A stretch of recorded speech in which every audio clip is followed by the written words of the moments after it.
Hello students, welcome to study व maths and reasoning. तो GK GS के बहुत ही इंपॉर्टेंट प्रश्नों के साथ शुरू करते हैं इस सीरीज को। हमारा पहला प्रश्न यहाँ पर है कि पिछौला झील किस राज्य में स्थित है। तो पिछौला झील किस राज्य में स्थित है, इसके ऑप्शंस देख लेते हैं। Option A Rajasthan, option B Kerala, option C Telangana और ऑप्शन डी है उत्तराखंड। तो इसका करेक्ट आंसर क्या हो जाएगा? इसका करेक्ट आंसर हो जाएगा ऑप्शन ए राजस्थान। तो जो पिछौला झील है वह राजस्थान राज्य की एक इंपॉर्टेंट झील है। अब अगर बात करें राजस्थान की, तो राजस्थान में पिछौला झील के साथ साथ कई अन्य झील भी हैं। आइए उनके बारे में चर्चा कर लेते हैं। तो यहाँ पर कुछ प्रमुख झीलें हैं, वह है डिडवाना झील, पुष्कर झील, नक्की झील, राजसमंद झील, जयसमंद झील और फतेह सागर झील। तो ये जो झीलें हैं दोस्तों, ये राजस्थान की इंपॉर्टेंट झीलें हैं जो परीक्षाओं में कई बार पूछी गई हैं, तो इनको आपको ध्यान में रखना है। चलिए बढ़ते हैं हमारे नेक्स्ट क्वेश्चन की तरफ। हमारा नेक्स्ट क्वेश्चन यहाँ पर है कि मानादर्रा किस राज्य में स्थित है। इसके ऑप्शंस देख लेते हैं। Option A Kerala, option B Uttarakhand, option C Rajasthan या ऑप्शन डी पश्चिम बंगाल। तो इसका करेक्ट आंसर क्या हो जाएगा दोस्तों? इसका करेक्ट आंसर हो जाएगा ऑप्शन बी उत्तराखंड। जो मानादर्रा है वह उत्तराखंड राज्य में स्थित है। अब इसी के साथ दोस्तों उत्तराखंड में और भी दर्रे हैं जिनके बारे में हम देख लेते हैं। तो यहाँ पर उत्तराखंड में एक दर्रा है नीति दर्रा, और दूसरा दर्रा है लिपुलेख दर्रा, और तीसरा दर्रा हमारा क्या हो जाएगा? माना दर्रा। तो इस प्रकार मिलाकर कुल 3 दर्रे हैं दोस्तों उत्तराखंड में, नीति दर्रा, माना दर्रा और लिपुलेख दर्रा, जिसकी ट्रिक हमने हमारे पिछली वीडियोस में बताई है, तो आप उनको जाकर चेकआउट कर सकते हैं। चलिए बढ़ते हैं हमारे नेक्स्ट क्वेश्चन की तरफ। हमारा नेक्स्ट क्वेश्चन यहाँ पर है कि अलाई दरवाजे का निर्माण किस शासक ने करवाया था।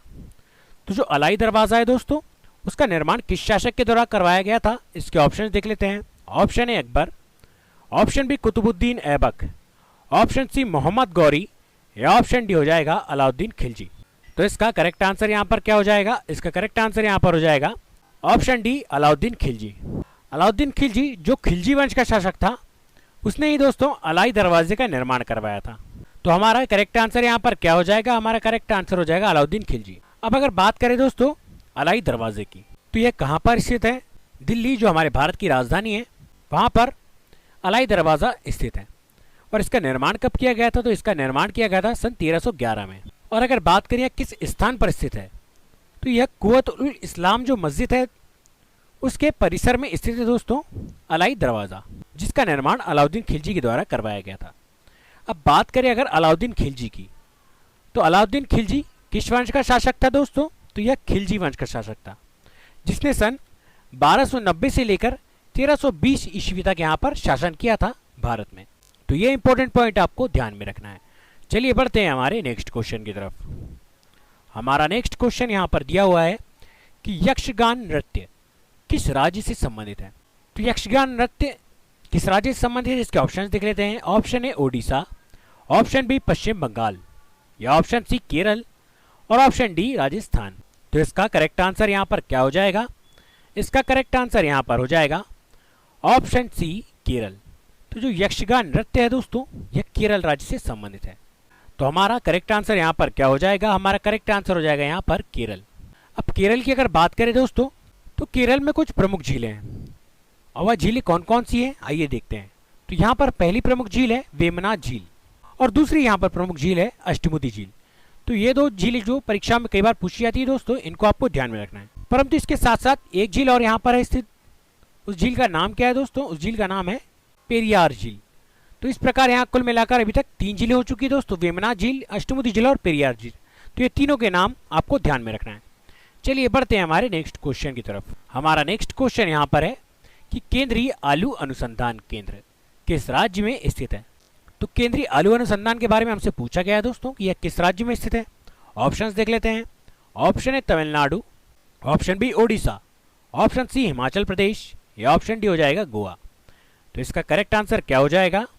इसका करेक्ट आंसर यहाँ पर हो जाएगा ऑप्शन सी हिमाचल प्रदेश।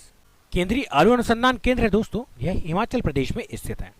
अब दोस्तों हिमाचल प्रदेश में तो स्थित है, परंतु और किस स्थान पर स्थित है? तो यह शिमला में स्थित है दोस्तों। जो हिमाचल प्रदेश की राजधानी है शिमला, वहां पर केंद्रीय आलू अनुसंधान केंद्र स्थित है। तो हमारा करेक्ट आंसर यहाँ पर हो जाएगा हिमाचल प्रदेश, जिसकी राजधानी क्या है दोस्तों? जिसकी राजधानी है शिमला। और अगर बात करें हिमाचल प्रदेश की, तो इसकी स्थापना कब हुई थी दोस्तों? तो इसकी स्थापना हुई थी सन 25 जनवरी 1971 को, अर्थात 25 जनवरी 1971 को हिमाचल प्रदेश राज्य अस्तित्व में आया था। अब अगर बात करें दोस्तों ग्रेट हिमालयन नेशनल पार्क की, तो ग्रेट हिमालयन नेशनल पार्क भी हिमाचल प्रदेश में स्थित है, जो कि कई परीक्षाओं में कई बार पूछा गया दोस्तों कि ग्रेट हिमालयन नेशनल पार्क किस राज्य में स्थित है, तो यह हिमाचल प्रदेश में स्थित है। हमारा नेक्स्ट क्वेश्चन यहाँ पर दिया हुआ है कि स्टैचू ऑफ प्रॉस्पेरिटी किस राज्य में स्थित है। तो स्टैचू ऑफ प्रॉस्पेरिटी किस राज्य में स्थित है, ऑप्शन देख लेते हैं। Option A Karnataka, option B Himachal Pradesh, option C Arunachal Pradesh, या ऑप्शन डी है तेलंगाना। तो इसका करेक्ट आंसर यहाँ पर क्या हो जाएगा, इसका करेक्ट आंसर यहाँ पर हो जाएगा ऑप्शन ए कर्नाटक। तो जो कर्नाटक है दोस्तों वहां पर स्टैचू ऑफ प्रॉस्पेरिटी स्थित है। अब कर्नाटक में भी अगर हमसे इसका शहर पूछा जाए कि यहाँ किस शहर में स्थित है, तो यह बेंगलोर में स्थित है दोस्तों। कहाँ पर स्थित है दोस्तों, बेंगलोर में। ये रही दोस्तों स्टैचू ऑफ प्रॉस्पेरिटी, यह केम्पेगौड़ा की मूर्ति है, यह केम्पेगौड़ा की प्रतिमा है, और यह कहाँ पर स्थित है, तो यह बेंगलोर में स्थित है। इसी के साथ अगर इसकी हाइट की बात करें दोस्तों, तो इसकी कुल मिलाकर हाइट है 108 फीट की, 108 फीट। तो ये इंपॉर्टेंट पॉइंट आपको ध्यान में रखना है। चलिए बढ़ते हैं हमारे नेक्स्ट क्वेश्चन की तरफ कि पद्मनाभ स्वामी का मंदिर किस राज्य में स्थित है। तो पद्मनाभ स्वामी का मंदिर किस राज्य में स्थित है, इसके ऑप्शन देख लेते हैं। Option A Andhra Pradesh, option B Karnataka, option C Kerala, या ऑप्शन डी ओडिशा। तो इसका करेक्ट आंसर यहाँ पर क्या हो जाएगा, इसका करेक्ट आंसर यहाँ पर हो जाएगा ऑप्शन सी केरल। तो जो केरल राज्य है दोस्तों वहां पर पद्मनाभ स्वामी का मंदिर स्थित है। ये रहा दोस्तों पद्मनाभ स्वामी का मंदिर। अब बात करें अगर केरल की, तो केरल में इसके साथ साथ एक प्रमुख मंदिर और भी है दोस्तों। वह कौन सा मंदिर है, तो वह है शबरीमाला मंदिर, जो भगवान अयप्पा को समर्पित है। तो ये इंपॉर्टेंट पॉइंट आपको ध्यान में रखना है दोस्तों। चलिए बढ़ते हैं हमारे नेक्स्ट क्वेश्चन की तरफ। हमारा नेक्स्ट क्वेश्चन यहाँ पर है कि सतपुड़ा पर्वत श्रृंखला की सबसे ऊंची चोटी कौन सी है। तो सतपुड़ा जो पर्वत श्रृंखला है दोस्तों, इसकी सबसे ऊंची चोटी हमसे पूछी गई है। ऑप्शंस देख लेते हैं। Option A Guru Shikhar, option B Dhupgarh, option C Kanchenjunga, या ऑप्शन डी है महेंद्रगिरी। तो इसका करेक्ट आंसर यहाँ पर क्या हो जाएगा, इसका करेक्ट आंसर यहाँ पर हो जाएगा ऑप्शन बी धूपगढ़। तो जो धूपगढ़ चोटी है जो सतपुड़ा पर्वत श्रृंखला की सबसे ऊंची चोटी है। और अगर इसकी हाइट की बात करें दोस्तों, तो इसकी हाइट है 1350 मीटर। इसकी हाइट परीक्षा में पूछी जाती है दोस्तों, इसकी हाइट आपको ध्यान में रखना है 1350 मीटर। और यह धूपगढ़ कहाँ पर स्थित है, तो यह मध्य प्रदेश राज्य में स्थित है। और मध्य प्रदेश में अगर इसका स्थान पूछा जाए दोस्तों, तो यह पचमढ़ी में स्थित है। तो यह इंपॉर्टेंट पॉइंट आपको ध्यान में रखना है दोस्तों। इसी के साथ अगर बात करें गुरु शिखर की, तो गुरु शिखर जो पर्वत है दोस्तों, यह किसकी सबसे ऊंची चोटी है, तो यह अरावली की सबसे ऊंची चोटी है। और अगर दोस्तों कंचनजंगा की बात करें, तो कंचनजंगा भारत की दूसरी सबसे ऊंची चोटी है दोस्तों। कंचनजंगा भारत की दूसरी सबसे ऊंची चोटी है। पहली कौन सी है दोस्तों, पहली है माउंट केटू या गॉडविन ऑस्टिन। और अगर बात करें कि कंचनजंगा किस राज्य में स्थित है, तो यह सिक्किम राज्य में स्थित है। तो ये इंपॉर्टेंट पॉइंट भी आपको ध्यान में रखना है। ये रहा दोस्तों जो कि पचमढ़ी में स्थित है मध्य प्रदेश में, यह है दोस्तों 1350 मीटर की। तो ये इंपॉर्टेंट पॉइंट भी आपको ध्यान में रखना है। चलिए बढ़ते हैं हमारे नेक्स्ट क्वेश्चन की तरफ। हमारा नेक्स्ट क्वेश्चन यहाँ पर है कि माउंट एवरेस्ट को सागरमाथा किस देश में कहा जाता है। तो माउंट एवरेस्ट को सागरमाथा नाम से किस देश में जाना जाता है दोस्तों, ऑप्शन देख लेते हैं। ऑप्शन है Bhutan, option B Nepal, option C Bharat, या ऑप्शन डी हो जाएगा बांग्लादेश। तो इसका करेक्ट आंसर क्या हो जाएगा, इसका करेक्ट आंसर यहाँ पर हो जाएगा ऑप्शन बी नेपाल। तो जो नेपाल राज्य है उसमें माउंट एवरेस्ट को सागरमाथा के नाम से जाना जाता है। और अगर माउंट एवरेस्ट की हाइट की बात करें दोस्तों, तो माउंट एवरेस्ट की हाइट है 8850 मीटर। कितनी है दोस्तों, 8850 मीटर। तो ये इंपॉर्टेंट पॉइंट भी आपको ध्यान में रखना है। तो हमारा करेक्ट आंसर हो जाएगा दोस्तों नेपाल। ये बाबा पशुपतिनाथ दोस्तों, जो नेपाल के काठमांडू में स्थित है। परीक्षाओं में कई बार पूछा गया दोस्तों कि पशुपतिनाथ मंदिर कहाँ पर स्थित है, तो ये नेपाल की काठमांडू में स्थित है। और नेपाल की राजधानी भी काठमांडू है दोस्तों।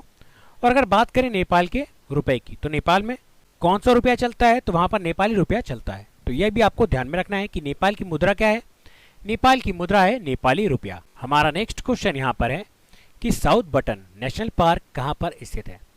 तो साउथ बटन नेशनल पार्क किस राज्य में स्थित है दोस्तों, ऑप्शंस देख लेते हैं। Option A Goa, option B Karnataka, option C Andaman और निकोबार, या ऑप्शन डी आंध्र प्रदेश। इसका करेक्ट आंसर क्या हो जाएगा, इसका करेक्ट आंसर हो जाएगा ऑप्शन सी अंडमान और निकोबार। तो जो साउथ बटन नेशनल पार्क है यह अंडमान और निकोबार में स्थित है। तो हमारा करेक्ट आंसर यहाँ पर क्या हो जाएगा? हमारा करेक्ट आंसर हो जाएगा अंडमान और निकोबार। अब बात करें दोस्तों अंडमान और निकोबार की, तो यहाँ पर कुछ प्रमुख जनजातियाँ पाई जाती हैं, उनके बारे में हम देख लेते हैं। तो यहाँ की पहली प्रमुख जनजाति है निकोबारी जनजाति। दूसरी प्रमुख यहाँ पर जनजाति है ओजे जनजाति। तीसरी जनजाति है जरावा जनजाति। चौथी जनजाति है महान अंडमानी जनजाति। और पांचवी यहाँ पर जनजाति है शैम्पेन जनजाति। तो ये 5 नाम दोस्तों जनजाति के विषय से संबंधित आपको ध्यान में रखना है। निकोबारी, ओजे, जरावा, महान अंडमानी और शैम्पेन, जो अंडमान और निकोबार की प्रमुख जनजातियां हैं। तो दोस्तों आज की वीडियो में बस इतना ही। अगर आपको हमारा वीडियो अच्छा लगा है तो हमारे वीडियो को लाइक कीजिए, चैनल को सब्सक्राइब कीजिए और अपने दोस्तों के साथ इस वीडियो को शेयर जरूर कीजिए। और आपको अगर हमारे वीडियो से रिलेटेड कोई समस्या है तो आप कमेंट बॉक्स में कमेंट कर सकते हैं। हमारी जीके जीएस की सीरीज इस तरह ही कंटिन्यू रहेगी दोस्तों, तो हमारे चैनल से जुड़े रहिए। वीडियो देखने के लिए धन्यवाद।